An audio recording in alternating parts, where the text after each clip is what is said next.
Esse corte é patrocinado pela KTO e utilizando o nosso cupom FBOTECO você ganha até R$100 de bônus. Link aqui na descrição. Não tem como a gente não começar sem tocar nesse assunto, que é a respeito do ano de 2023 da arbitragem no Brasil. Foi um ano, assim, muito complicado. Foi muito comum as pessoas dizendo que é o pior momento da história da arbitragem brasileira.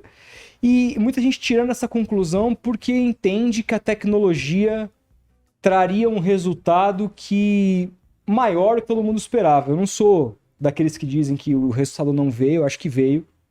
A gente estava conversando sobre o Márcio de Freitas em 95 lá. Se tivesse o VAR e a arbitragem fosse na configuração de hoje, aquilo não aconteceria, definitivamente.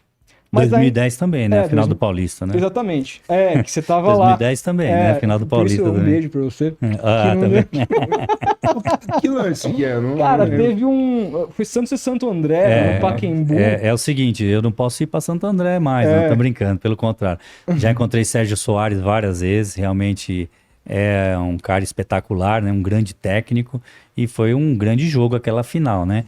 Com o VAR talvez seria outro resultado aquele jogo. E tem como reconhecer um lance de impedimento ou não, foi marcado impedimento e um gol legal do Santo André e um resultado que foi bem atípico, né? Sim. A forma como acabou o resultado. Sim. Mas é assim, 3 jogadores expulsos do Santos naquele dia. E do Santo André também o carrinho que o Bruno deu quando entrou. Nossa, o Marquinhos, você vai lembrar bem disso, né? Claro que eu lembro. Você sabe que eu vou te contar. O Léo foi pra treta depois. O Léo com o Nunes, né? O Léo foi pra briga no início do jogo pra proteger o Neymar. Caralho, velho. Então, e sabe o que eu vou te contar uma história? Tem um santista famoso, político do Brasil, que é muito famoso, foi governador e hoje é vice-presidente da República, né? Ele estava no Pacaembu, naquele domingo à tarde, Geraldo Alckmin estava no Pacaembu. E você sabe que eu já encontrei algumas vezes com ele e ele pegou e falou pra mim assim, Salvo, naquele jogo lá, eu perdi a linha. Eu perdi a linha. Acho que foi a primeira vez que eu tive que xingar um árbitro, viu? Já falou. Porque realmente ficou com 3 expulsos e no minuto e o acréscimo e o jogo não acabava, né? O jogo não acabava. Mas é isso. Realmente você tem vários lances do passado, né? Que com a tecnologia, nós começamos a falar de 2023. Você quer começar sobre 2023. Tendo o investimento que tem na arbitragem, não pode ter uma arbitragem de 2023 como nós vimos. E aí a culpa, quem que são os principais responsáveis? É o CNM que comanda isso? São os árbitros que só para recuperar, a galera não viu, mas a gente estava conversando e você falou que o nível dos árbitros, você gosta do nível, você falou, os árbitros da Inglaterra não são melhores do que os brasileiros. Tem a ver com o nível dos árbitros? Por onde passa? Pela formação? A culpa é de quem, cara? É um simpósio, hein? Nós vamos precisar debater bastante, mas é bacana demais vocês abrirem esse espaço para debater isso.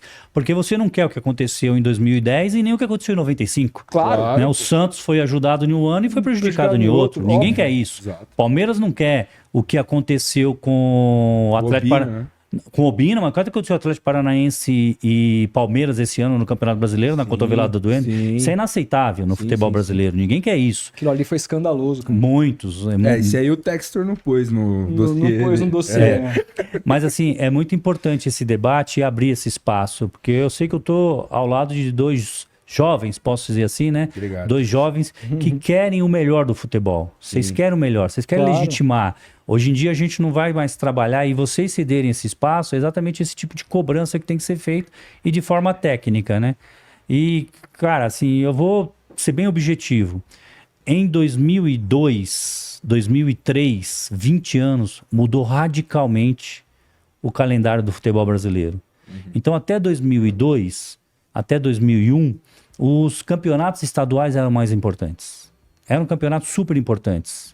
Longos, competitivos. E o Campeonato Brasileiro era um negocinho de nada. Você vai lembrar quando você foi campeão em 2002. Claro. Era um turno só, né? Você foi campeão em 2002. Ficou em 8º colocado e olhe lá e daqui a pouco chegou lá na final. Exatamente. E foi campeão. Campeonato pequeno, que não era importante o brasileiro. Importante eram os estaduais. Então estou colocando isso para vocês para dizer o seguinte. A CBF falava, federações, emprestam os seus árbitros para apitar o meu campeonato, que ele não é importante, ele é pequeno. Então a CBF sempre usou os árbitros emprestados da federação. Tem 20 anos que isso mudou. O que é importante hoje? O estadual ou o nacional? Nacional. Desde quando mudou o estatuto do torcedor, o campeonato passou a ser por pontos corridos. E é muito mais importante um campeonato que vai de maio a dezembro. E sabe o que a CBF faz em 2023? Federações emprestam seus árbitros para mim.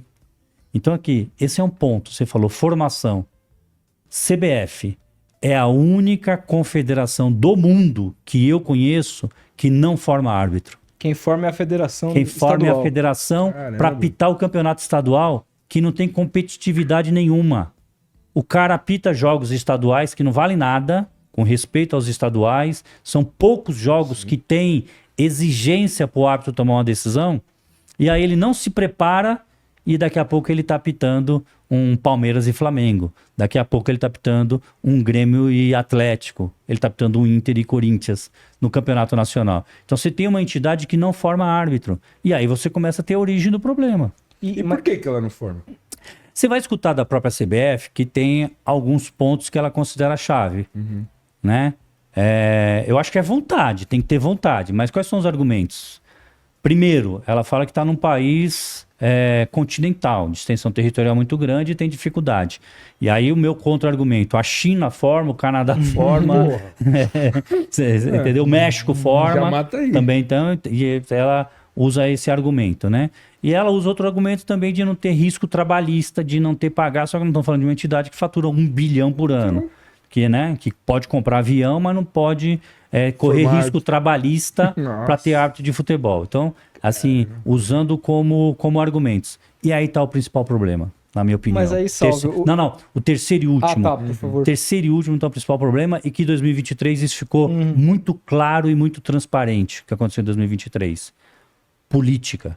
A arbitragem no futebol brasileiro, ela é tratada politicamente e não tecnicamente. Por que eu digo politicamente? Tirar os árbitros das federações, a federação é quem vota na entidade. Então eu não vou querer prejudicar, vou deixar elas formando e vou usar os árbitros das federações. Sabe o que aconteceu em 2023? O Goiás fez um protesto na CBF. A Federação Goiana fez um protesto por causa do Goiás naquele famoso Santos e Goiás e vários Bruno outros Arleu jogos. foi afastado. Bruno Arleu foi afastado. E a federação fez um protesto. Sabe o que a CBF fez? Isso para mim é inaceitável. Deu ordem para a comissão de arbitragem não escalar nenhum árbitro goiano. O campeonato ficou sem árbitros goianos sendo escalados, sendo que você tem um árbitro de Copa do Mundo, um bandeira de Copa do Mundo. Por quê? Por problema de atrito político. A arbitragem tem que ser autônoma e independente. Um departamento à parte e que não vai colocar. Você não pode ter um futebol brasileiro onde você tem Grêmio, Palmeiras, Flamengo, Atlético. Olha, os 4 estados disputando o título. Podemos colocar o Botafogo também, né? Disputando o título nacional. E aí quem tem a gestão da arbitragem, ele não pode usar os árbitros desses estados. Por quê? Porque o patrão do árbitro é o presidente da federação dele, não é a confederação. Então tem 20 anos que a CBF tinha que ter mudado isso, até hoje não mudou. E aí, Caraca, Salve, ou seja, não tem isonomia nenhuma. não, e aí eu pergunto sobre a perspectiva de caras como o Gaciba, que esteve na chefia da arbitragem, como agora o CNM.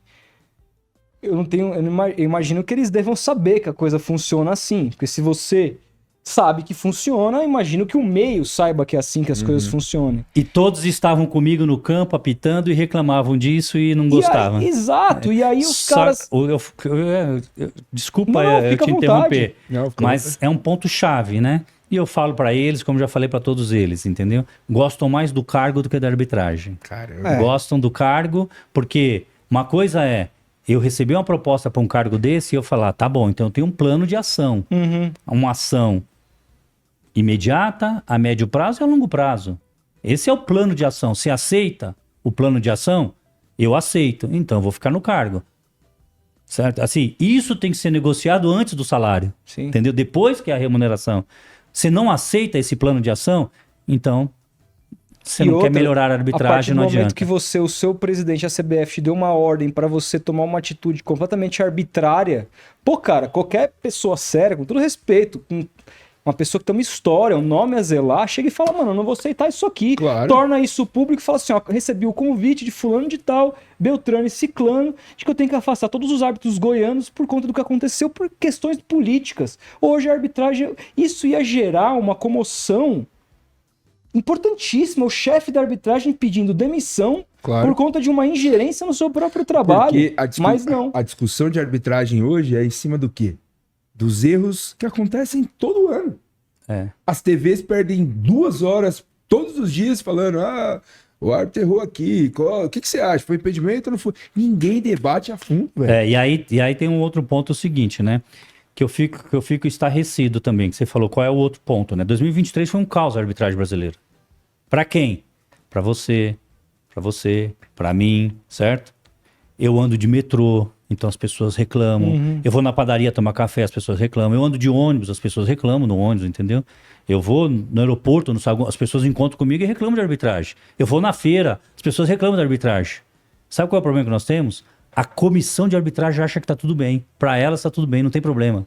Então eu falo pra eles, porque vocês precisam sair na rua. O mundo do futebol, eu jogo minha peladinha, eu jogo minha pelada, então sabe, eu vou na várzea. Todo mundo tá reclamando de arbitragem, não tá satisfeito. Vocês concordam ou não? Claro. Só que se vocês olharem a TV da CBF, no programa do CNM, tá tudo bem. Nossa, aquele podcast é Tá bizarro, tudo bem, velho. tá tudo bom, acertou o Deus. árbitro, a arbitragem tá boa, a arbitragem tá... Então aí já começa um outro problema, né? Porque quem é o gestor acha que não tem problema, então eu acho que não tá andando na rua. Não tá andando na rua para saber o que a comunidade do futebol acha da arbitragem brasileira. A arbitragem brasileira foi terrível em 2023.